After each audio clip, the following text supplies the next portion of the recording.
এদেশের ১৬২৮ জন মানুষ দায়িত্বে আছে। এই মানুষগুলো যদি হযরত ওমরের, আবু বকরের এই টেন্ডেন্সি নিয়ে দেশটা চালাতে পারে, আল্লাহর কসম বাংলাদেশ মিনি জান্নাত হয়ে যাবে। কিয়ামতের এই ভয়াবহতা মানুষকে মানুষ বানিয়ে ফেলে। আল্লাহর সামনে দাঁড়ানো লাগবে। এটাতে কত বড় কঠিন কথা আপনি টের পাচ্ছেন। এবার আমি কাবা শরীফ থেকে আসার সময়, এটা কিছুদিন আগে এসেছি, মসজিদে নববীতে, মসজিদে নববীর ইমাম যিনি, খতিব যিনি, আমি যেই দিন আসলাম তার আগের দিন জুমার দিন ছিল, উনি এলেমের বরকতের উপরে, ফজিলতের উপরে কথা বলছিলেন। সর্বশেষ যে কথাটা বললেন, আমার আশপাশে এই কয়েকটা দেশের মানুষ ছিল, দেখলাম কান্নাকাটি করছে। আমার চোখ দিয়েও পানি চলে এসেছে। কিয়ামতের দিন আলেমদেরকে আমার আল্লাহ এই হাজার লক্ষ মানুষের সামনে বিচার করবে না, ওদেরকে আল্লাহ পর্দা দিয়ে আলাদা ঢেকে ফেলবে। আল্লাহ নিজের সামনে দাঁড় করিয়ে বলবে, হামজা এটা করেছিলি, এই কাজ তোর জীবনে ছিল।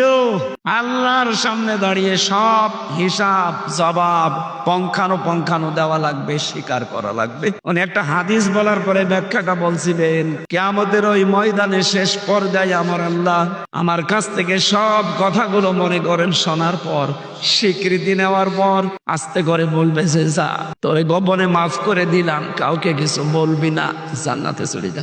নামের আগে আলেম আছে, এই জন্য একটু আশা লাগে, ভরসা লাগে।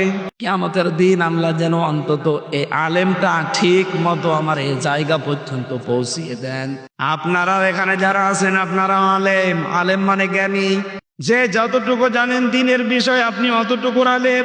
কি কথা বুঝতেছে? আপনি নামাজের নিয়ম কানুন জানেন, যে নামাজের 13টা ফরজ, 14টা ওয়াজিব, 12টা সুন্নাত, আপনি নামাজের আলেম। আপনি ওযুর নিয়ম জানেন, আপনি ওযুর আলেম।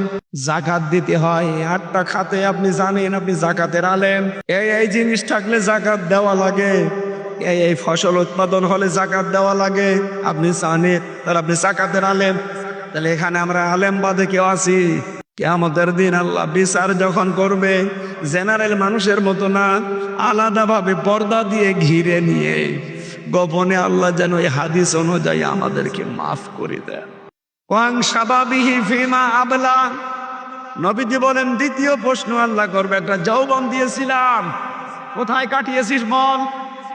ও বাংলার যুবকেরা, কোন দিকে দৌড়াচ্ছেন? ফাইনা তাযহাবুন ইন হুয়া ইল্লা যিকরুল লিল আলামিন। আসেন, আল্লাহর কোরআন বিশ্বের মানুষের জন্য উপদেশ। অন্যান্য জেনারেল দলে যারা মানুষের তৈরি করা আইন কায়েমের জন্য চেষ্টা চালান, যৌবনটা নষ্ট করছেন। আসেন, বিবেকটা কাজে লাগান। আপনারও তো দায়িত্ব এই যৌবনটা অন্তত দিনের কাজে লাগানো।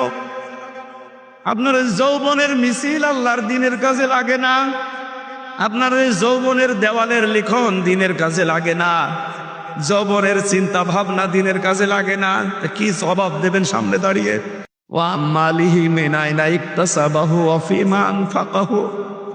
যতটুকু সম্পদ উপার্জন করেছিলে, কিভাবে করলে, কোন কোন রাস্তায়, ওইটা বলো। কিভাবে খরচ করেছ ওই রাস্তাগুলো বলা লাগবে। যতটুকু জ্ঞান অর্জন করেছিলে এর উপরে কতটুকু মেনে চলতে, ওইটা বলো। কিয়ামতের এই 5টা প্রশ্ন তার সামনে দাঁড়িয়ে জবাব পঙ্খানো দেওয়া লাগবে। থেকে জীবনের হিসাব মিলিয়ে বাড়ি যান। লাইসা লাহুম মিন দুনিহি ওয়ালিয়্যুন ওয়ালা শাফি, কোন অভিভাবক পাবেন না, কোন সুপারিশকারীও থাকবেন আল্লাহর সামনে আপনাকে রক্ষা করতে। যারা আজ আপনাকে ধোঁকা দিয়ে বোকার স্বর্গে রেখেছে যে আমি আছি, এগুলো ভুয়া কথা। আল্লাহ বলেন কেউ থাকবে না। আজ যারা বলে যে কিয়ামতের দিন লক্ষ লক্ষ মুরিদ নিয়ে এক এক পীর সাহেব উঠবে, এগুলো ভণ্ডামি আর বোকামি ছাড়া কিচ্ছু না। কোরআন বলছে আপনি একা উঠবেন, আর পীর সাহেব বলে লক্ষ লক্ষ মুরিদ নিয়ে আসবে। পীরের কথা সঠিক না আল্লাহর কথা সঠিক? এই জন্য সব ভরসা বাদ দেন। যারা রেকর্ড শুনছেন, আজকে থেকে নিজের কাজের উপরে আপনি ভরসা করতে পারেন। নারায়ণগঞ্জ জেলার 2500 থানার অন্তর্গত সদাসদি ঐতিহ্যবাহী বড় মাঠ, এটা দ্বিতীয় বাৎসরিক ইসলামী মহাসম্মেলনের সম্মানিত সভাপতি, আল হিকমা পাঠাগার ইসলামী সমাজ কল্যাণ পরিষদের সম্মানিত সভাপতি মাওলানা মনিরুল ইসলাম দামাত বারকাতুহুমুল আলিয়া বলেন আমির। মাহফিলের প্রধান অতিথি বাংলাদেশ জামায়াতে ইসলামী কর্তৃক মনোনীত এই আসনের জন্য নারায়ণগঞ্জ 2 না এটা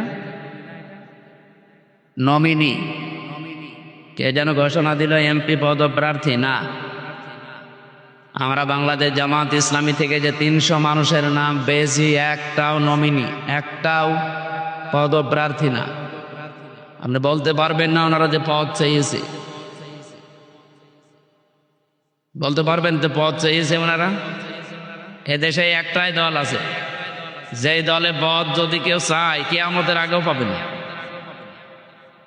সুতরাং উনি পদপ্রার্থী না, এই শব্দটা অন্য দলের লোকদের সাথে লাগানো চায়। দেখেন ঘোষণা তো হয়নি এখনো। আমার যেখানে আসন কুষ্টিয়া 3, 4 জন অলরেডি খাড়া হয়ে আছে এক দলের। আমার মনে হয় শুধু ঘোষণা দিতে দেরি, এই পদ পাওয়ার জন্য তারা মারামারি করে মরে যাবে। শুধু কুষ্টিয়া না, এই নারায়ণগঞ্জ, এই 2 আসনে একই অবস্থা। ঘোষণা দিক, আমাদের তো খালি মাথার উপরে দায়িত্ব চাপিয়ে দিয়েছে। এই আমরা কোনোদিন ভাবিও নাই যে আমার নাম আসবে। অধ্যাপক ইলিয়াস মোল্লা, ওনাকে জিজ্ঞাসা করেন তো উনি কোনোদিন ভেবেছে কিনা যে আমাকে দেওয়া হোক? ভাবনাও আসে না। সমাজ কল্যাণ সম্পাদক বাংলাদেশ জামায়াতে ইসলামী নারায়ণগঞ্জ জেলা শাখা, এই নামটা বললে এখন অনেকের কলিজা কিন্তু ভরে যায়। জামায়াতে ইসলামী বাংলাদেশ, কিছু মানুষ আছে তাদের কলিজায় আগুন লাগে। তাদের জন্য একটা দোয়া করছি, মতো বিকয়সি খুব, ও যেন আরো মরে হিংসায় জ্বলে পড়ে। বাংলাদেশে এমন কোনো ঘর থাকবে না যেখানে বাংলাদেশ জামায়াতে ইসলামের দাওয়াত পৌঁছাবে না ইনশাআল্লাহ। এদেশে এখন শুধু রাজধানী, বিভাগীয় শহর, জেলা শহর, উপজেলা শহর, থানা শহর, ইউনিয়ন শহর না, এখন ওয়ার্ড পর্যন্ত, এমনকি ইউনিট পর্যন্ত বাংলাদেশ জামাত ইসলামের আছে। এটা অন্য কোন দলের আছে কিনা আমি জানি না। অথচ এত অত্যাচারের পরে এত বিলুপ্ত হয়ে যাওয়ার কথা। কিছু কিছু অবৈধ কাজ করার কারণে এমনও দল আছে বাংলাদেশে নিষিদ্ধ করা হয়েছে 1 বছর খানিক। তারা হতাশাই অনেকে মরে গেছে। অথচ এরা 54 বছর এ বাংলাদেশটা স্বাধীন হওয়া, এর আগেও এ দল প্রতিষ্ঠিত হয়েছে 41 সালে। তৈরি হওয়ার পর থেকে এই জুলুম, নির্যাতন, অত্যাচারের শিকার, ডাইরেক্ট ইনডাইরেক্ট। আর যত তহমত এই দলের উপরে দেওয়া হয় সবগুলো বানোয়াট, মিথ্যা, আর ওদের সব দুর্বিসন্ধি। এমনকি রাজাকারের যে তকমা লাগিয়েছে এইটাও 100 ভাগের 98 ভাগ মিথ্যা। যদি 2-1 জন থেকেও থাকে অন্য দল থেকে এসে এখানে যোগ দিয়েছিল, আপনি দেখেন যারা এই তকমা লাগায় তাদের রাজাকারের সংখ্যা তালিকা অনুযায়ী 1040 জন। আর যাদেরকে আপনি রাজাকার বলে ত্যাগ দিতে চান এদের মাত্র 37 জন, তাও 11 জন মরে গেছে। সুতরাং সাজর যদি সইকে এসে বলে যে তোমার পেছনে ফোঁটা, ওর কি খুলে ফেলা দরকার না? আমরা যদি সুজ হয়, আপনি কি জাজর, ওর পেছনে ফোটার কোনো অসুবিধা আছে? সুতরাং এই শব্দ এখন আর কেউ খায় না। যারা এগুলো আবার তৈরি করছে, আশা করছে তাদের বিবেকে ধাক্কা লাগবে। এরপরও যদি ধাক্কা না লাগে, ওগুলো ওই জালেমদের মতো পতনে আপনি অপেক্ষা করেন। সুতরাং প্রধান অতিথি অধ্যাপক ইলিয়াস মোল্লার জন্য দোয়া করছে, আল্লাহ যেন হায়াতে তাজ্জেবা সিহাতে কুল্লিয়া নসিব করে। বিশেষ অতিথি secretary national doctors forum Narayanganj জেলা, অত্র এলাকার সন্তান ডাক্তার মোহাম্মদ আব্দুল মালিক দামাত বারকাতুহুমুল আলিয়া, মাওলানা হাদিউল ইসলাম, আলহাজ আফজাল হোসেন ভুইয়া, আলহাজ শওকত আলী, মাওলানা সাইফুল ইসলাম, আলহাজ আবু বকর সিদ্দিক, আলহাজ নুরুল ইসলাম।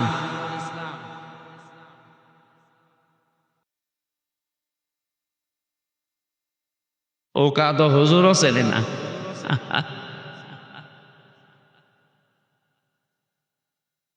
পরিচালনায় যারা আছেন আলমগীর হোসেন ভৈয়া, মৌলানা রাকিবুল্লাহ এবং জাকির হোসেন ভাই সহ আল হেকমা পাঠাগার ইসলামী সমাজ কল্যাণ পরিষদের বরেণ্য সদস্য যারা, তাদের জন্য দোয়া করছি যে মা তাদেরকে পেটে নিয়েছে, আল্লাহ যেন খাদিজাতুল কোবরার মতো বানিয়ে দেন। মঞ্চে বসা ওলামা ইকরাম, সামনে বসা মুসলমান ভাইরা, পর্দার আড়ালের সম্মানিতা মা এবং বোনেরা, মেয়েরা আছে, দল মত জাতি বর্ণ ধর্ম নির্বিশেষে আজকের এই অনুষ্ঠান, এটা শুধু মুসলমানদের জন্য না, এই অনুষ্ঠান সব ধর্মের মানুষ এখানে আসতে পারে, সবার জন্য এটা ওপেন। কি কথা বললেন না কেন? কোরআন শরীফ কি শুধুমাত্র মুসলমানদের? আল্লাহ হুদাল্লিল মুসলিমিন দেননি, হুদাল্লিল আলামিন দিয়েছে, হুদাল্লিল নাস দিয়েছে, অথবা হুদাল্লিল মুত্তাকিন দিয়েছে। পৃথিবীতে কোরআনে কারীম হচ্ছে মানুষ পদবাচ্চে যারা বিবেচিত, তাদের জন্য এই কোরআন আল্লাহ দিয়েছে। সুতরাং আহ্বান জানাচ্ছি, অন্য ধর্মেরও কেউ যদি আশপাশে থাকে, এই অনুষ্ঠানে যদি এসে থাকে, আপনাদেরকেও ওয়েলকাম, সুস্বাগতম জানাচ্ছি কোরআনের ছায়াতলে আসার জন্য। সেদিন যশোরে এক অধ্যাপক কলেজের, উনি বিসিএস ক্যাডার, ওনারে বলেছিলাম যে স্যার আপনাকে মুসলমান হতে হবে না, আপনি শুধু আমাদের ধর্মীয় গ্রন্থ কোরআন একটু বুঝে পড়বে, আর ইংরেজিতে পড়েন, বাংলায় পড়েন, যে ভাষা আপনার ভালো লাগে, শুধু পড়াটা একবার বুঝে বুঝে পড়বেন।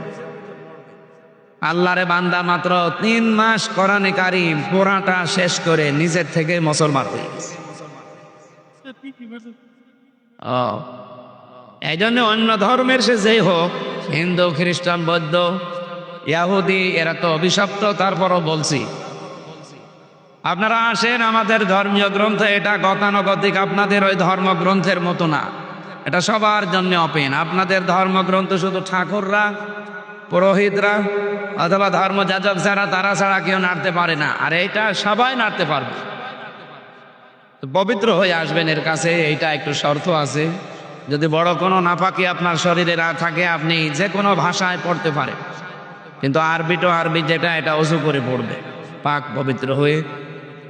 আমার মনে হয় যদি বিবেকটা হালকা মানুষের কাছে লাগে, পৃথিবীর কোনো ধর্মে মানুষ আর থাকতেই পারে না। কারণ একমাত্র, শুধুমাত্র, কেবলমাত্র একটাই ধর্ম আল্লাহর কাছে মনোনীত, তার নাম ইসলাম। আর পৃথিবীতে যা আছে সবগুলো মানুষ বানিয়েছে। আল্লাহ রাব্বুল আলামিন বলেন, ইন্নাদ-দীনা ইনদাল্লাহিল ইসলাম। এখানে ইন্না, এরপরে আল্লাহ দিনের আগে আলিফ লাম লাগিয়ে নির্দিষ্ট করে দিয়েছেন। রাব্বুল আলামিন বলেন, অবশ্যই আমি আল্লাহর কাছে মনোনীত একটাই জীবন ব্যবস্থা, ধর্ম, তার নাম ইসলাম। এজন্য বাংলাদেশে অন্য ধর্মের যারা আছেন, এমনকি মুসলমানদের ভেতরেও যারা মুনাফিক আছেন, নামে মুসলমান, কামে অমুসলিমের চাইতেও খারাপ, তাদেরকে বলছি, আপনি ইসলামের কিছু মানবেন আর অন্য কিছু মানবেন, আবার আপনার কপালে কিন্তু দুঃখ আছে। আফাতুমিনুনা বিবাদিল কিতাবি ওয়া তাকফুরুনা বিবাদ। এই কিতাবের কিছু মানবে আর কিছু যদি অস্বীকার করো, না মানো, কি হবে তা জানো। ফামা জাযাউ মিনকুম মাইয়াফআলু যালিকা মিনকুম ইল্লা খিজিয়ুম ফিল হায়াতিদ দুনিয়া। আল্লাহ বলেন, এদের শাস্তি, এদের পুরস্কার হিসাবে আমি যেটা দেব, এখানে জাযা শব্দের 2টা অর্থ আপনি করতে পারেন, হয় পুরস্কার অথবা শাস্তি। তাদের এই কাজের কারণে আমি আল্লাহ তাদেরকে যে পুরস্কার দেব বা শাস্তি দেব, তার 1 নম্বরে দুনিয়ার জীবনে অপমান, লাঞ্ছনা, এগুলো ছাড়া সে কিছুই পাবে না। আল্লাহ যদি এতটুকু শেষ করে দিতেন, এই আয়াতটা আমি পড়তাম না। ওয়াউমাল কিয়ামাতি ইউরাদ্দুনা ইলা শাদ্দিল আযাব। অন্যান্য জাতির মানুষেরা তো জাহান্নামে যাবে, শাস্তির দিকে যাবে, তাদের আল্লাহ আসাধ্য শব্দ দেননি। কিন্তু যে মানুষগুলো কোরআনের কিছু বিশ্বাস করে, কিছু মানে না, দুনিয়ায় তো শান্তি তাদের নেই, মরণের পরে তাদের যন্ত্রণাদায়ক এবং কঠিন কঠোর শাস্তির দিকে আল্লাহ ঠেলে দেবে। এই আয়াতটা পড়লেই কেমন যেন আমার ভয় হয়। এই বাংলাদেশে বহু মানুষ আমরা এ আয়াতের ভেতরে এখন অলরেডি ডুবে আছি। এই জন্য আহ্বান জানাচ্ছি, আসেন মুনাফিকে যেন আমরা না করি। মুসলিম দাবি করার পরেও আপনার কাছে কেন নামাজের কথা বললে ভালো লাগে, রোজার কথা বললে ভালো লাগে, কিন্তু আল্লাহর এই জমিনে তার বিধান কায়েমের কথা বললে আপনার কাছে রাজনীতি মনে হয়, ধান্দাবাজি মনে হয়? আমার মনে হয় আপনার ইমানে সমস্যা আছে। এই যে ইমানে সমস্যা আছে, এটা কি আমি নিজে বানালাম? বলেন বলেন। কোরআনে কারীম জানিয়েছে, আনাকিমুদ্দিন ওয়ালা তাতাফাররাকু ফি, এ জমিনে আল্লাহর বিধান কায়েম করো, এখানে কোনো মত পার্থক্য করা যাবে না। হে নবী, আপনাকে শুধু না, বড় বড় নবীর নাম আমি এখানে পড়েছি। হযরতে মূসা, ইব্রাহিম, হযরতে ঈসা, নূহ, এত বড় বড় নবীর নাম নিতে নিতে আল্লাহ মুহাম্মদ রাসূলুল্লাহকে একই নির্দেশ দিয়েছে। আমার এই ছোট্ট জীবনে আমি যত নবীর জীবনী পড়েছি, শুধু 2 জন নবী বাদ দিয়ে কোন নবীর জীবনীতে আমি দিন কায়েম ছাড়া অন্য কিছু পাইনি। হযরত আদম আলাইহিস সালাম এবং সুলাইমান নবী, এই 2 জন বাদ দিয়ে যত নবীর জীবনী আমি পড়েছি, প্রতিটি নবীকে আল্লাহ ডাইরেক্ট ইনডাইরেক্ট এই আদেশ দিয়েছিলেন, আন আকিমুদ্দিন, যে আমার বিধান কায়েম করো। হ্যাঁ, হে নবী, আপনি এই রাস্তায় মানুষকে ডাকেন। ভালো করে শোনেন, আজ আমরা নামাজের কথা, রোজার কথা, পাশাপাশি দিন কায়েমের কথা বললে যারা রাগ করেন, যাদের মন খারাপ হয়, যারা রাজনীতি মনে করে অন্যদিকে চলে যান, যারা মনে করেন এরা আমাদের মতো ধান্দাবাজ, তাদেরকে বলছি, কাবুর আলাল মুশরিকিনা মা তাদউহুম ইলাই। হে নবী, আপনি যেদিকে মানুষকে ডাকেন আসো আল্লাহর বিধান কায়েম করি, এটা শুনলে সব চাইতে বেশি মন খারাপ হবে, রাগ করবে মুশরিকরা। কারা? বলেন বলেন। যারা শিরিক করে আমরা তাদেরকে মুশরিক বলি। সুতরাং এই 56,000 বর্গ মাইলের 630টা থানা নিয়ে এই বাংলাদেশ এখন তৈরি করা, 64টা জেলা। আল্লাহর কসম, যারা দিন কায়েমের কথা শুনলে মন খারাপ হয়, রাগ করেন, আপনি বুঝবেন আপনার দ্বারা কোনো না কোনো ভাবে শিরিক হচ্ছে। শিরিক করলে যেহেতু মানুষ মুশরিক হয়ে যায়, আর মুশরিকদের কাছে আল্লাহর দিন কায়েমের কথা শুনলে খারাপ লাগবে। এটাকে আমি নিজে বানালাম? বলেন বলেন। এখন যদি প্রশ্ন করেন, কয় আমার তো দ্বারা শিরিক হয় না, আপনি টের পাচ্ছেন? শিরিক যদি না হবে, আপনি যদি মুশরিক না হবেন, তা আপনার কাছে দিন কায়েমের কথা শুনলে রাগ হবে কেন? কি কথা বলেন না কেন? আপনার তো রাগ হওয়ার কথা না। যদি রাগ হয়, বুঝবেন আপনি মুশরিক। আর যদি রাগ না হয়, মনে করবেন আপনার ভেতরে একটা কাজ আছে। কি কি আছে? না না। এর পরের শব্দের দিকে তাকান, সূরা সূরার 13 নম্বর আয়াতের শেষের দিকে আছে, আল ইয়াজতাবি ইলাইহি মাইয়াশা। আল্লাহ পাক বলেন, দিন কায়েমের জন্য আমি সবাইকে পছন্দ করি না। যাকে আমার ভালো লাগে, যাকে আমি মনোনীত করি, যাকে নির্বাচিত করি, যাকে আমার পছন্দ হয়, এই মানুষটাকে আমি আল্লাহ দিন কায়েমের জন্য কর্মী বানিয়ে ময়দানে ছেড়ে দেই। কিন্তু কে সে? ওয়াহদি ইলাইহি মাইয়ুনিব, যে মন থেকে আল্লাহর দিকে ফিরে আসতে চায়। এই বাংলাদেশে 18 কোটি মানুষ, সবাই কি দিন কায়েম হোক এটা চায়? বলেন বলেন। নারায়ণগঞ্জবাসী যারা চায় এ জমিনে আল্লাহর দিন কায়েম হোক, তারা যারা বিশ্বাস করে আল্লাহ তাদেরকে ভালোবেসেছে। আপনাকে একটা সুসংবাদ শোনাই, সূরা আরাফের 46-47 নম্বর আয়াতের তাফসীর পড়তে গিয়ে আমি পেয়েছি, কিয়ামতের দিন আল্লাহ একটা প্রাচীরের ওপরে কিছু মানুষকে দাঁড় করিয়ে রাখবে। এটা আরাফ নামক প্রাচীর। এই মানুষগুলোকে আল্লাহ জান্নাতেও দেবে না, জাহান্নামও দেবে না। সাহাবী প্রশ্ন করলেন, হে নবী, এদেরকে আল্লাহ জান্নাতে দিচ্ছে না কেন? এই ছেলে, কি আশ্চর্য! ভাই, কোথায় যান? আমার এই ওয়াজের ভেতরে রেখে আপনি চলে যাচ্ছেন মানে? হ্যাঁ, ওটা ওটি করলে তার খবর আছে। বসে 1 ঘন্টা সময় দেওয়া যাবে না? ওটা ওটি করলে তো আমি শেষ করে দেবো।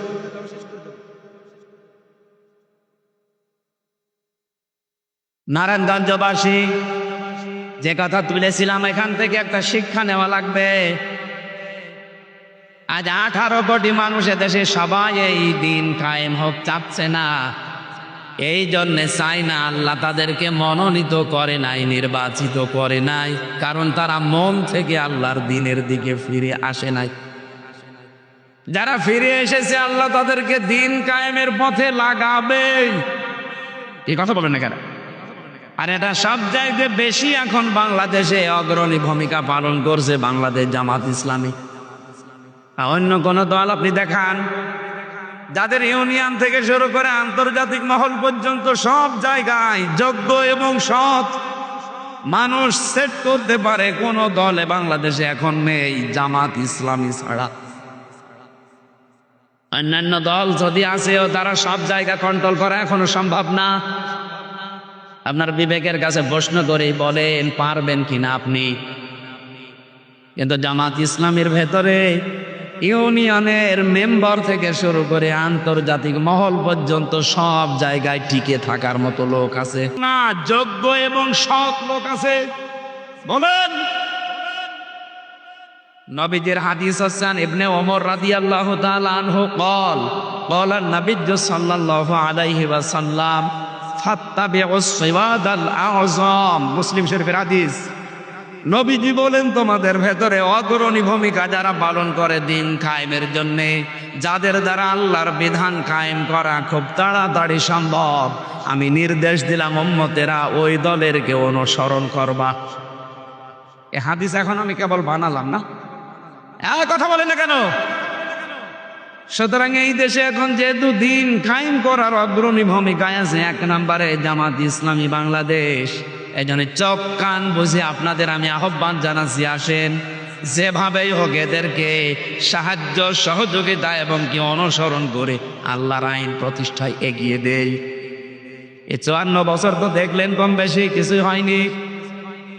অধ্যাপক ইলিয়াস মোল্লার মতো মাত্র 151 জন যদি এবার কোরআন শরীফ বুকে নিয়ে যেতে পারে, 5 বছর লাগবে না। উনি তো 7 দিন সময় দিয়েছে, 7 দিন এই দেশ পরিবর্তন হয়ে যাবে। টেকনাফ যেতে তেতুলিয়া 1150 কিলোমিটার পথ, যে কোনো ভাবে আপনি রাত দিন চলে যাবেন, কোনো চিন্তা আপনার মনের ভেতরে আসবে না, শুধু আল্লাহর ভয় ছাড়া। মালয়েশিয়া বাংলাদেশে যাইতে প্রায় 5 ডবল বড়। আমি প্রতিদিন প্রায় 1200-2000 কিলোমিটার রান করতাম। এ বিশাল দেশ, আর আজ 2টা-3টা নেই, চলে যাচ্ছি মরুভূমি, পাহাড়, শুধু পাম গাছ, বিশাল জঙ্গল পার হওয়া লাগে। ড্রাইভার আমারে বলছে, রাত 2টা বাজে, কোনো ভয় নেই হুজুর, শুধু আল্লাহ ছাড়া আমাদের সামনে কেউ নেই। আমরা তো এরকম একটা দেশ চাই। কথা বলেন না কেন?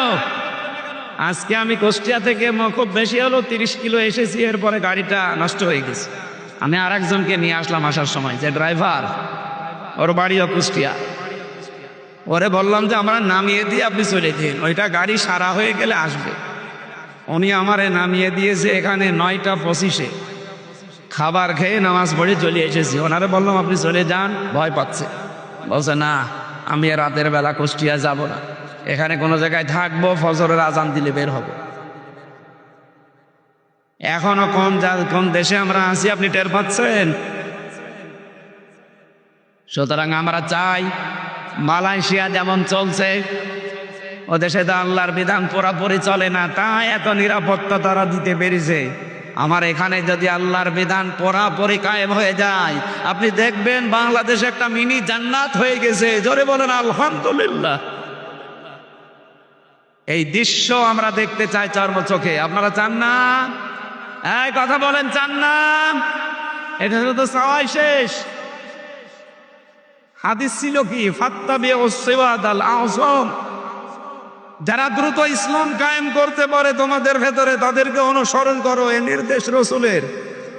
আর রাসূলুল্লাহ কোনো কথা বলে না যতক্ষণ আল্লাহ তাকে না বলে। এক কথা বলেন না কেন? সুতরাং এই নির্দেশ সরাসরি আপনি কার? এরপরও যদি কারো বিবেকে এটা না গ্রহণ করেন, যান, আপনারা ছেড়ে দিলাম, আপনি চলে যান, ওই যে চলে যাচ্ছে, যান।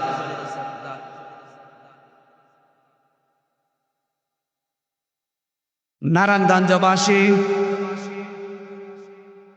সুতরাং এই আয়াতটা পড়লে যেমন আমার ভয় হয়, আপনার শুনলেও তো ভয় হওয়ার কথা যে দুনিয়ায় আমি কিছু মানলাম আর কিছু মানলাম না, দুনিয়াতে তো আমার শান্তি নেই, স্বস্তি নেই, নিরাপত্তা নেই, আর মরণের পরে আল্লাহ যেমন তেমন আযাবে না, ইলা শাদ্দিল আযাব, কঠিন এবং যন্ত্রণাদায়ক আযাবের দিকে নিয়ে যাবে। বলেন নাউযুবিল্লাহ।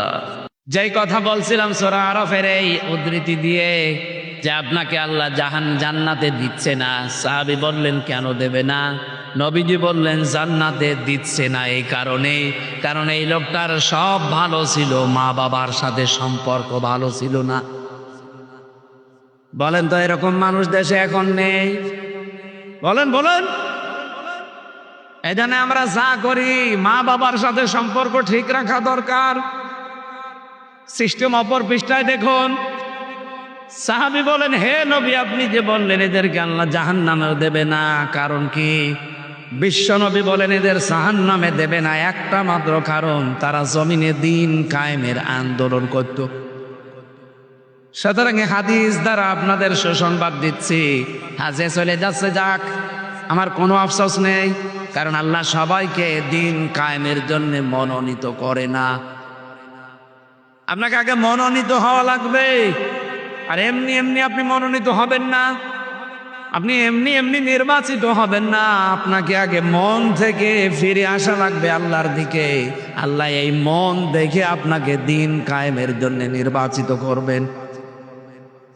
সুতরাং এই দেশে আমরা যারা দিন কায়েমের জন্য অ্যাক্টিভ কাজ করি, আল্লাহর কসম দিয়ে বলছি, আপনি আর যাই হোক জাহান্নামে যাওয়া লাগবে না। জোরে বলেন সুবহানাল্লাহ। জাহান্নামে যদি যাওয়া না লাগে, ওদিকে আবার জান্নাতেও যাওয়া যাচ্ছে না, একটা ঝামেলা হয়েছে। এই আরাফ নামক জায়গায় কতদিন থাকবেন নবীজি শেষে আর বলেন। এই জন্য আমাদের উচিত হচ্ছে দিন কায়েমের আন্দোলনে যারা আছি, মা বাবার হকও যেন আমরা আদায় করতে পারি। জোরে বলেন আমিন। এই দলে সবার জন্য আজকের এই অনুষ্ঠান যেহেতু উন্মুক্ত, সবাইকে নিয়ে এই দরবারে ইলাহিতে শুকরিয়া আদায় করছে আলহামদুলিল্লাহ। রবিউল আউয়াল মাস আজকে 26 তারিখ, দেখতে দেখতে কিন্তু এই মাসটা চলে যাচ্ছে না? কিন্তু যেটা দিতে এসেছিল ওইটা কিন্তু এখনো আমরা নিতে পারিনি। রবিউল আউয়াল এসেছিল আমাদের কাছে শুধু জিলাপি আর খিচুড়ি খাওয়ার জন্য, নাকি? বলেন বলেন, কি করতে এসেছিল? এখানে কি এত আওয়াজ হয় কেন? এটা আমার মনে আছে ভাই, বসে আর কেউ যাবেন নাকি? যদি চলে যান চলে যান, 5 জন থাকলেও অসুবিধা নেই। বদরের ময়দানে সাহাবীদের সংখ্যা খুব বেশি ছিল না, মাত্র 313 জন। এখানে 313 জন থাকলে হবে, যান, বাকি চলে যান। না, আমি কোনো কথা গোপন করতে পারবো না, যা পড়েছি বুঝেছি আমি স্পষ্ট বলবো। এতে যদি একজনও থাকে মাইকলা, তাও ভালো। আপনি মাঠ ভর্তি লোক এনে দিলেন, অধিকাংশ দেশে মুনাফিক, ও কথা বলে আমার লাভ কি? এই জন্য আমরা 5 জন চাই, 5 জনই আবু বকরের মতো মানুষ চাই। কথা বলে না কেন? নবীজি এই কোরআন আবু বকরের সামনেও পড়েছিলেন, আবু সেহেলের সামনেও পড়েছিলেন। 2 জনের নামের আগে আবু আছে। এক আবু বকর কোরআন শুনে তার ঈমান যা ছিল আরো বেড়ে গেছে, আর এক আবু সেহেল কোরআন শুনে ওর ঈমান বাড়ে না, ওর ঈমান নেই তো। ওর কি বেড়েছিল? শয়তানি। কি বেড়েছিল? এখানে কোরআনের কথা বলবো, মাস্ট বি। ঈমান সবার বাড়বে না। আবু বকরের মতো মন থাকলে তার ঈমান বাড়বে, আর যদি আবু জেহেলের মন নিয়ে বসে, ওর ঈমান বাড়বে। কি বাড়বে? শয়তানি বাড়বে।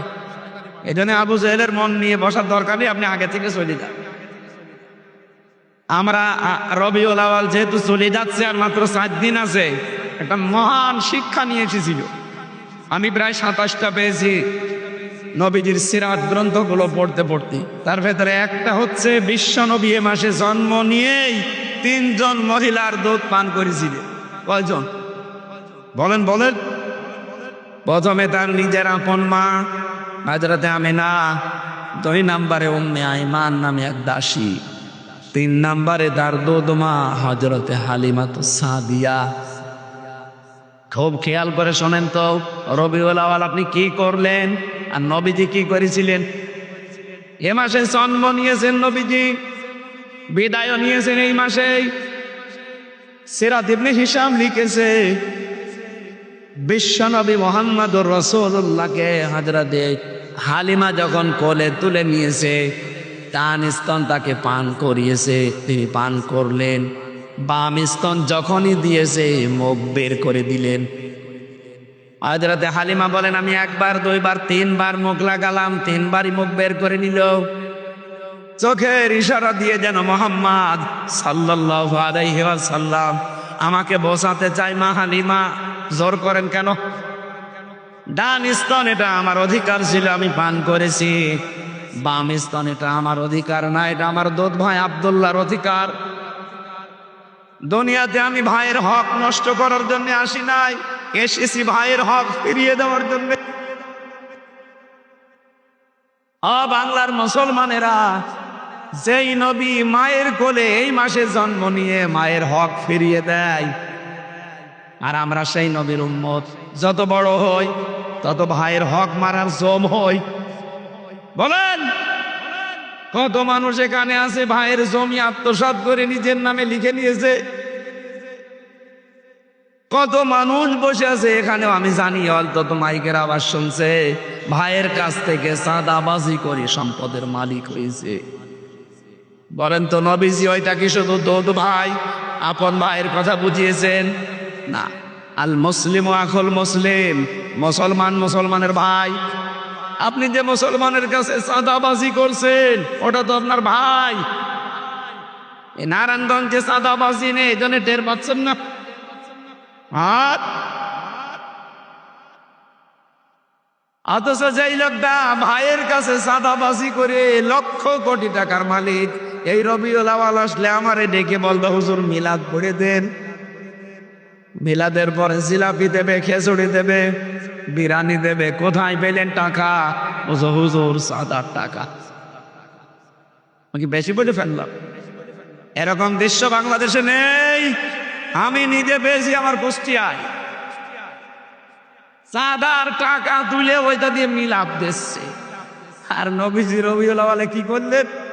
নিজের ভাইয়ের হক ফিরিয়ে দিয়েছেন মায়ের কোলে বসে। সুবহানাল্লাহ বলতে পারেন নাই? এত নড়াচড়া করলাম, বসে বসে। এই জন্য আমাদের উচিত হচ্ছে এই রবিউল আউয়ালের এই হক নামে এই শিক্ষাটা নেওয়া। আমরা হকের বিস্তারিত কথা শেষের শব্দে থেকে বলবো ইনশাআল্লাহ। সূরা আনাম 51 নম্বর আয়াত, মাত্র একটা আয়াত পড়েছি। দেখি এই আয়াত অনুযায়ী কি করা যায়। যতটুকু আমি পড়াশোনা করেছি এর উপরে আমরা ডেলিভারি দেবো ইনশাআল্লাহ। থাকবেন যারা যারা, শুধু তারা হাত তোলেন তো দেখি। দেখেন তো হাত তোলেনি কে? দেখেন দেখেন, না না, ওই যে হাত তোলেনি, তোলেন। অন্তত এই আয়াত শেষ হওয়া পর্যন্ত থাকবেন। কারা হাত তোলেন? তোলেন। সূরা আনামের 51 নম্বর আয়াতটা পড়েছি। আল্লাহর ঘোষণা হচ্ছে, ওয়ানদির বিহিল্লাযিনা ইয়াখাফুনা আইয়ুহশারু ইলা রাব্বিহিম। হে নবী, এই কোরআন দিয়ে আপনি ওই সমস্ত মানুষদেরকে সতর্ক করবেন যেই মানুষগুলো তার রবের সামনে কিয়ামতে দাঁড়ানো লাগবে এই ভয় করে। আমার মনে হয় এখানে যারা বসে আছেন তাদের ভেতরে এই ভয়টা অন্তত আছে যে কিয়ামতের দিন আমাকে দরবারে ইলাহিতে আল্লাহর সামনে দাঁড়ানো লাগবে। বলেন বলেন, এতটুকু আল্লাহ শেষ করেননি, ভয়াবহতা বলছেন আল্লাহ। লাইসা লাহুম মিন দুনিহি ওয়ালিয়্যুন ওয়ালা শাফিঈ। সেখানে তাদের জন্য কোনো সুপারিশকারী, কোনো অভিভাবক থাকবে না। এতটুকু বলে আমার আল্লাহ বলতে চান, লাআল্লাহুম ইয়াত্তাকুন। এই কথা শোনার পরে হয়তো এই মানুষগুলো তাকওয়া অবলম্বন করবে। এই শব্দটা সেই জন্মের পর থেকে আমরা শুনেছি, কিন্তু কি এটা? এই যে ইয়াত্তাকুন, এই শব্দটা নিয়ে আজকে আমি ব্যাখ্যা করার জন্য বসেছি। সবার জন্য আজকের আয়াত না। যেহেতু কিয়ামতের ময়দানে তাদের রবের সামনে দাঁড়ানো এই টেন্ডেন্সি যাদের ভেতরে আছে, কোরআন দিয়ে সতর্ক করলে তাদের কাজ হবে। এ কথা কার? বলেন বলেন। ফাযাক্কির বিল কুরআনি মান ইয়াখাফু ওয়াঈদ। So admonish and or by the Holy Quran him who fears my threat. নবী আপনি কোরআন দিয়ে সতর্ক করলে তাদের কাজ হবে যে মানুষগুলো আল্লাহর ধমকের ভয় করে। এখানে যারা বসে আছেন, আল্লাহর ধমক কেমন, কিয়ামতের দিন আল্লাহর সামনে দাঁড়ালে কি অবস্থা, ভয়াবহতা তৈরি হবে, এই বিশ্বাস যাদের ভেতরে জন্ম হয়েছে, তাদের যদি জরুরি কোনো প্রয়োজন না থাকে, আমার মনে হয় তারা এই আয়াত শেষ না করে যাওয়ার কথা না। কথা বলেন না কেন? এবার শোনেন তো কি বলতে চান আল্লাহ। এই কোরআন দিয়ে সতর্ক করবেন আপনি তাদেরকে যারা আমার সামনে হাসরের ময়দানে দাঁড়ানোকে ভয় করে। অনেক মানুষ ভয় করতে চায় না, কারণ কি? তারা মনে করে কিয়ামতের দিন আল্লাহর সামনে যদি আমি দাঁড়ায়ও, একা না, লক্ষ লক্ষ মুরিদ ভাই আমার সাথে থাকবে, তাদের সামনে আমি দাঁড়াবো না। এটা ডাহা মিথ্যা কথা এবং প্রতারণা। বাংলাদেশের বহু ভণ্ড পীর মানুষকে এই প্রতারণা করে তাদের দরবার কেন্দ্রিক ব্যবসা চালিয়ে যাচ্ছে। কিয়ামতের দিন কেউ কারো সাথে আসবে না, প্রতিটি মানুষকে আল্লাহর সামনে দাঁড়ানো লাগবে সিরেফ একা একা। ওয়াকুল্লুহুম আতিহি ইয়াউমাল কিয়ামাতি ফারদা। সূরা মারইয়ামের 95 নম্বর আয়াতে আছে, রব্বুল আলামিন বলেন কিয়ামতের দিন প্রতিটি মানুষকে আমার সামনে আমি দাঁড় করাবো একা একা। কয়জন করে? আল্লাহ বলেন আমি একা একা দাঁড় করি, ওর পুরা জীবনটা সম্পর্কে জিজ্ঞাসা করব। বিশেষ করে 5টা প্রশ্নের জবাব দেওয়া ছাড়া ওর সামনে যাওয়ার কোনো উপায় নেই। এমনকি পিছনেও যেতে পারবে না, জায়গায় দাঁড়িয়ে থাকবে। মা তাজালু কদামা বানি আদম আবদি ইয়াউমাল কিয়ামাতি হাত্তা ইসআলান খামসিন আন উমরিহি ফিমা আফনা। প্রথমেই প্রশ্ন হবে তোমার জীবনটা কিভাবে তুমি কাটালে। নারায়ণগঞ্জবাসী, আপনি গরু ছাগল না, আপনার বিবেক আছে, আপনি মানুষ, একটু ভাবেন তো। এখনই মরে গেলেন, আল্লাহ পাক তার নিজের সামনে যদি দাঁড় করিয়ে বলে হামজা এটা 50-60 বছরের জীবন দিয়েছিলাম, কিভাবে কাটালে বলতো? আমার তো 50 বছর না, মাঝে মাঝে একা থাকলে আমার মনে হয় রব্বুল আলামিন যদি আমারে বলে হামজা 2025 সালের আগস্ট মাসের 31 তারিখ পর্যন্ত তোরে মাফ করে দিলাম, যা শুধু সেপ্টেম্বরের 1 থেকে 19 এই 19টা দিনের হিসাব দিয়ে যা জান্নাতে চলে যা। আমার তো মনে হয় 19 দিনের হিসাব এখনো আমার জোগাড় হয়নি। আপনারা পারবে? আপনারা পারবেন। কত কঠিন বিষয় আপনি কি জানেন? হিসাব। এই চিন্তা থেকেই হযরত ওমর হিসাব দেওয়া লাগবে, ঘুমাতে পারতেন না রাতে। তারপরে তো তার জান্নাতে যাওয়ার গ্যারান্টি দুনিয়ায় আল্লাহ পাঠিয়ে দিয়েছিলেন। এই জায়গার মানুষ যদি এই চিন্তা করতে পারে যে কিয়ামতে আমি কি জবাব দেব, তাহলে আমাদের চিন্তা ভাবনা কত বেশি হওয়া দরকার আপনি বলে। এই টেন্ডেন্সি যতদিন পর্যন্ত মানুষের ভেতরে বদ্ধমূল না হবে, সে যদি আকাশ দিয়ে উড়িয়ে যায়, তারপরেও তার দ্বারা আপনি দুর্নীতি বন্ধ করতে পারবেন না। এইটা আগে তৈরি হওয়া লাগবে। কিয়ামতে আল্লাহর সামনে আমাকে আল্লাহ দাঁড় করিয়ে প্রথমেই জিজ্ঞাসা করবে আমার পুরা জীবনটা নিয়ে। খলিফাতুল মুসলিমিন হযরতে আবু বকর সিদ্দিক রাদিয়াল্লাহু তাআলা আনহু এই টেন্ডেন্সি তৈরি হওয়ার কারণে কি করেছিলেন দুনিয়ায়, তার জীবনীতে পড়লাম। তার সন্তান আব্দুল্লাহ একবার তার মায়ের কাছে এসে বলে, মা আমি একটু পায়েস খেতে চাই। স্বামীকে ডাক দিয়ে বললেন, স্বামী আপনি তো দেশের দায়িত্বে আছেন, ঘরে তো এরকম খাবার নেই, ছেলেটার আশা যে পায়েস খাবে, আপনি একটু বাইতুল মালের খাজানসি যিনি অর্থমন্ত্রী তারে বলেন কিছু টাকা দিতে। উনি গেলেন, যাওয়ার পরে বলছেন, আগামী মাসে যে বেতন পাবো ওই টাকাটা আমারে আগেই দিয়ে দেন। অর্থমন্ত্রী ওই রকম ডাক দিয়ে বলে, খলিফা আগামী 1 মাস আপনি বেঁচে থাকবেন সেই গ্যারান্টি আপনার আছে। আগামী 1 মাস জনগণ আপনাকে চেয়ারে বসিয়ে রাখবে এই গ্যারান্টি আপনার আছে। আপনার যখন কোনো গ্যারান্টি নেই, আপনাকে আমি 1 মাসের অগ্রিম বেতন দেবো কোন কারণে? যান বেতন নেই। ওই বাড়িতে আসলেন, স্ত্রীকে বললেন, না সম্ভব না, এই বলেছি বাইতুল মাল থেকে। স্ত্রী বলে ঠিক আছে। প্রতিদিন উনি যে ভাতা পায় রাষ্ট্রের কাছ থেকে, যে বেতন পায়, মনে করেন 100 টাকা করে, ওখান থেকে 90 টাকা করে খরচ করে সংসারের জন্য, 10 টাকা করে আলাদা করে রাখে। 15 দিন পর এই 150 টাকা দিয়ে আটা কিনে উনি পায়েস বানিয়েছে, সন্তানকে দিয়েছে, আবু বকর সিদ্দিককেও দিয়েছে। হযরত আবু বকর জিজ্ঞাসা করলেন, স্ত্রী টাকা তো আমি এনে দেইনি, কোথায় পেলে? স্ত্রী বলছে, হারাম না, এইভাবে জমিয়েছিলাম। উনি খাবারটা খেলেন, চলে গেলেন বাইতুল মালে।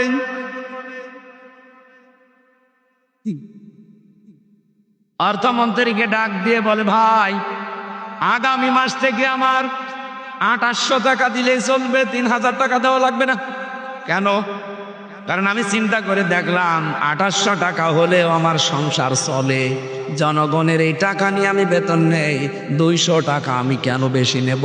কিয়ামতের দিন এই 200 টাকার জন্য আমার জবাব দেওয়া লাগবে। এটা রেকর্ড হচ্ছে, এখানে যদি একজন মানুষও না থাকে আমার অসুবিধা নেই, তামাম পৃথিবী চলছে। হে পৃথিবীর মানুষেরা, হে বাংলার মানুষেরা, আমরা এইটা চাই। এদেশের 1628 জন মানুষ দায়িত্বে আছে। এই মানুষগুলো যদি হযরত ওমরের, আবু বকরের এই টেন্ডেন্সি নিয়ে দেশটা চালাতে পারে, আল্লাহর কসম বাংলাদেশ মিনি জান্নাত হয়ে যাবে। কিয়ামতের এই ভয়াবহতা মানুষকে মানুষ বানিয়ে ফেলে। আল্লাহর সামনে দাঁড়ানো লাগবে, এটাতে কত বড় কঠিন কথা আপনি টের পাচ্ছেন। এবার আমি কাবা শরীফ থেকে আসার সময়, এটা কিছুদিন আগে এসেছি, মসজিদে নববীতে, মসজিদে নববীর ইমাম যিনি, খতিব যিনি, আমি যেই দিন আসলাম তার আগের দিন জুমার দিন ছিল। উনি এলেমের বরকতের উপরে, ফজিলতের উপরে কথা বলছিলেন। সর্বশেষ যে কথাটা বললেন, আমার আশপাশে কয়েকটা দেশের মানুষ ছিল, দেখলাম কান্নাকাটি করছে, আমার চোখ দিয়েও পানি চলে এসেছে। কিয়ামতের দিন আলেমদেরকে আমার আল্লাহ এই 1000 লক্ষ মানুষের সামনে বিচার করবে না, ওদেরকে আল্লাহ পর্দা দিয়ে আলাদা ঢেকে ফেলবে। আল্লাহ নিজের সামনে দাঁড় করিয়ে বলবে, হামজা এটা করেছিলি, এই কাজ তোর জীবনে ছিল।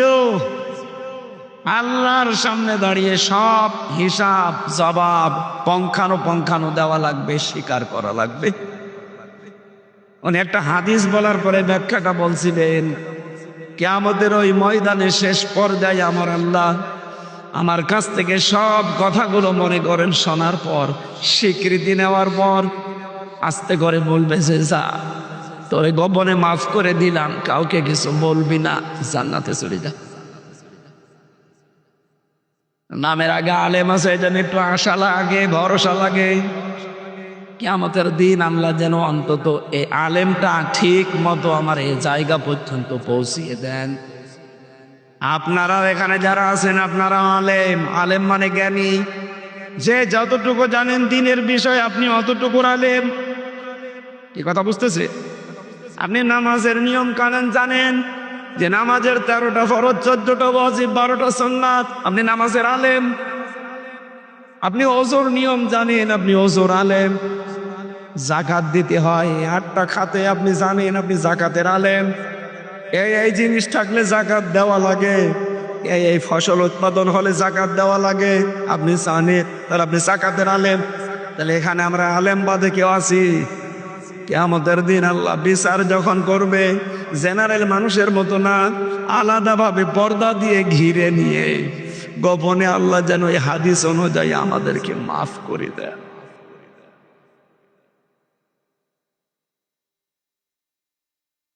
ওয়াং শাবাবিহি ফিমা আবলা, নবীজি বলেন দ্বিতীয় প্রশ্ন আল্লাহ করবে, একটা যৌবন দিয়েছিলাম, কোথায় কাটিয়েছিস বল? ও বাংলার যুবকেরা কোন দিকে দৌড়াচ্ছেন? ফাইনা তাযহাবুন ইন হুয়া ইল্লা যিকরুল লিল আলামিন। আসেন, আল্লাহর কোরআন বিশ্বের মানুষের জন্য উপদেশ।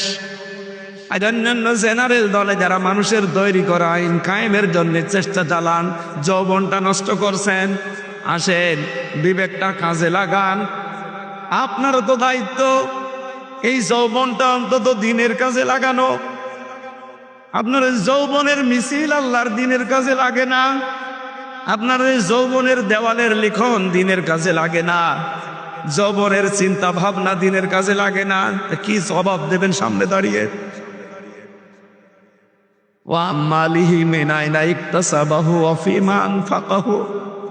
যতটুকু সম্পদ উপার্জন করেছিলে কিভাবে করলে, কোন কোন রাস্তায় ওইটা বলো, কিভাবে খরচ করেছ ওই রাস্তাগুলো বলা লাগবে।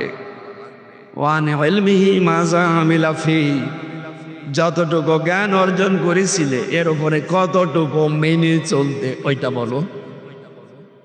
আমাদের এই 5টা প্রশ্ন তার সামনে দাঁড়িয়ে জবাব পুঙ্খানুপুঙ্খানু দেওয়া লাগবে। থেকে জীবনের হিসাব মিলিয়ে বাড়ি যান। লাইসা লাহুম মিন দুনিহি ওয়ালিয়্যুন ওয়ালা শাফি।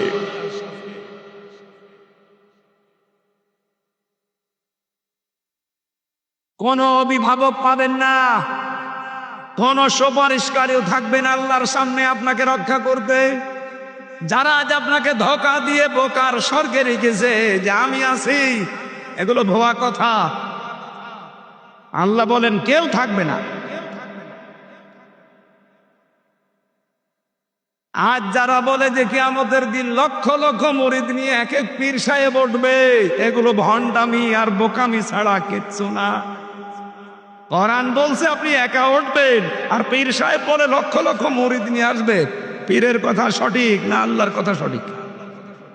এই জন্য সব ভরসা বাদ দেন। যারা রেকর্ড শুনছেন, আজকে থেকে নিজের কাজের উপরে আপনি ভরসা করতে পারেন। লাআল্লাহুম ইয়াত্তাকুন। আশা করা যায় কথাগুলো শুনলে তোমরা তাকওয়াবান হবে। কিভাবে তাকওয়াবান হয় মানুষ? আমাদের দেশের ক্রাইটেরিয়া যেটা, প্রক্রিয়া যেটা, এটা ভুল।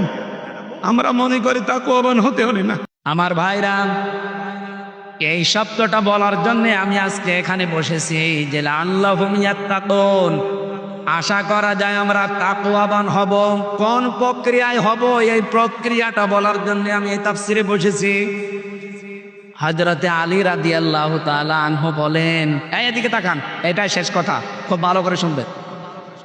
আজ যেভাবে সবক দেয় বিভিন্ন জায়গায়, যে সুব্বা গায়ে দিলে মনে হয় তাকওয়াবান হয়ে গেছে, পাগড়ি একটা মাথায় দিয়ে বিশাল তসবিহ হাতে নিলে 2-3 বার হজ করলেই আপনি বিশাল মুত্তাকি না। কিভাবে তাকওয়া অর্জন করা লাগে, এর 6টা প্রক্রিয়া আমি হাদিস থেকে বলছি। 1 নম্বরে যদি কেউ তাকওয়া অর্জন করতে চায়, তাকে হক অনুসন্ধানকারী হওয়া লাগবে। কি? আরো জোরে বলেন। ওই যে নবীজি রবিউল আউয়াল মাসে কি আদায় করেছিলেন? আপনাকে অধিকার সম্পর্কে সচেতন হওয়া লাগবে। আপনি হকের অনুসন্ধানকারী যদি হয়ে থাকেন যে আমি হক তালাশ করব, তাহলে আপনি মনে করবেন যে আপনি তাকওয়ার অবলম্বনের পথে হাঁটতেছেন। আমাদের জাতির পিতা হযরত ইব্রাহিম আলাইহিস সালাম, তিনি হক অনুসন্ধান করছিলেন। আপনারা জানেন না, সূরা আনামের 75 নম্বর আয়াতের বিস্তারিত ব্যাখ্যা দেওয়া আছে। কখনো তারকা, কখনো চন্দ্র, কখনো সূর্য দেখলেই মনে করতেন এইটাই আমার রব হবে। কিন্তু যখন ডুবে গেল বলছে না, এগুলো একটাও আমি ভালোবাসি না, কারণ ডুবন্ত জিনিস আমার পছন্দ না। কি বলেছিলেন ওই দিন? ইন্নী ওয়াজ্জাহাতু ওয়াজহিয়া লিল্লাযী ফাতারাস সামাওয়াতি ওয়াল আরদা হানিফা ওয়া মা আনা মিনাল মুশরিকিন। অবশ্যই আমার এই চেহারাকে, আমার এই মন মগজকে ঘুরিয়ে দিলাম ওই আল্লাহর দিকে, যিনি আসমান আর জমিনের উদ্ভাবক। আমি একনিষ্ঠভাবে ঘুরিয়েছি অমান আমিনাল মুশরিকিন, আমি মুশরিক না। সুতরাং যদি কেউ তাকওয়া অবলম্বন করতে চায়, এই প্রক্রিয়ায় আসা লাগবে, হক খুঁজতে থাকবেন। কোথায় হক পাওয়া যায়? হক অনুসন্ধান করে যদি পাওয়া যায়। 2 নম্বরে আপনার প্রক্রিয়া হচ্ছে আপনি হক কবুল করবেন। আজ আমাদেরকে না, জাতির পিতা ইব্রাহিম আলাইহিস সালাম তিনি অনুসন্ধান করে হক পেয়েছিলেন, আর আমার এই বাংলার জাতির মানুষদেরকে চোখে আঙ্গুল দিয়ে হক দেখিয়ে দিলেও কবুল করতে চায় না। হ্যাঁ, কথা বলে না কেন? এত কায়দায় উদাহরণ দেওয়া হয়, এরপরও মানুষ হক কবুল করতে চায় না। 3 নম্বরে হক যদি কেউ পেয়ে যায়, সে যেন হককে প্রচার করে। আর এই প্রচার করতে গিয়ে আমি 3 বছর ছেলে, আমার নিজের কোনো দোষের কারণে, এই বলেন না কেন, আমাকে কি জেনাকার বলে ধরেছিল, ছিনতাইকারী বলে ধরেছিল, মানুষ হত্যাকারী। এই হক প্রচার করতাম এই কারণে। এই জন্য আপনি যদি তাকওয়াবান হতে চান, এত বড় জব্বা গায়ে না দিলেও চলবে, এত বড় দাড়ি না রাখলেও চলবে, কিন্তু আপনার এই হক প্রচারকারী হওয়া লাগবে। আজ বাংলাদেশে আমরা সবাই যদি এই হক প্রচারকারী হয়ে যেতাম, এই বাংলাদেশে কোনো মানুষ আর আগামীতে হকের বিরুদ্ধে দাঁড়ানোর সাহস পেত না। আমি আশা করছি কথা বোঝাতে পেরেছি। 4 নম্বরে হক যদি আপনি পেয়ে যান, হক শুধু প্রচার করবেন তা না, তার উপরে দৃঢ় থাকা লাগবে। যেমন আমাদের পূর্বপুরুষরা দৃঢ় ছিল। শহীদ মীর কাসেম আলী হকের উপরে দৃঢ় ছিল না? আমেরিকা থেকে চলে এসেছিল। আজ যারা হকের দাবিদার, তারা দেশ থেকে পালিয়ে যায় কোন কারণে? আপনি যদি হক দৃঢ় থাকতে পারেন, মীর কাসেম আলীর মতো দেশ থেকে চলে আসেন। 5 নম্বরে আপনি যদি তাকওয়া অর্জন করতে চান, এর প্রক্রিয়া হচ্ছে হক আপনাকে কায়েম করা লাগবে। আর বাংলাদেশ জামাত ইসলামী এইটাই চাই। আপনি বলেন এদের অন্য কোনো উদ্দেশ্য যদি থাকে, এই দল আপনাকে আমি করতে বলি না, আমি নিজে মিশে দেখেছি তারা হক কায়েম করতে চায়। হক হচ্ছে কোরআন, হক হচ্ছে হাদিস। 6 নম্বরে শুধু হক কায়েম করলে হবে না, হক যদি কায়েম হয়ে যায় সেটাকে সাহায্য করার জন্য সবসময় ব্যস্ত থাকা লাগবে। এবার যদি আল্লাহর ফজলে করমে এদেশে হক প্রতিষ্ঠিত হয়ে যায়, এটা পাহারা দেওয়া যাবে না, সাহায্য করা যাবে না। আল্লাহ আমাদেরকে এই 6টা প্রক্রিয়ায় তাকওয়া অবলম্বন করার তৌফিক দান করেন, বলেন আমিন। সম্মানিত মা বোন যারা এসেছেন, শুধু নামাজ পড়া, রোজা রাখা আর কালো বোরকা পরা ইবাদত না। স্বামী যেটা পছন্দ করে ওটা যদি জায়েজ হয়, তাহলে আপনি ওইটাকে পছন্দ করবেন, ভালোবাসবেন। আর যদি জায়েজ না হয়, আল্লাহ রসুলের বিরুদ্ধে চলে যায়, ও স্বামী না, বাবা না, ছেলে না, কারো কথা মানা যাবে না। এবার সামনে যেহেতু একটা হক আসতেছে, অনেকে মনে করে ভোট ভাটো কি হক? হক না মানে যার হক তার কাছে তার ভোট আপনি পৌঁছিয়ে দেবেন। এই জন্য আমার ভোট আমি দেব, যাকে খুশি তাকে দেব, এটা জায়েজ নেই।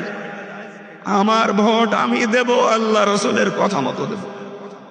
কথা বলেন না কেন? মা বোনেরা, এ হক আপনি আদায় করবেন, তাহলে তাকওয়ার সর্বোচ্চ জায়গায় পৌঁছাতে পারবে। কারণ হক এবার কায়েম হলে আমরা সাহায্যের জন্য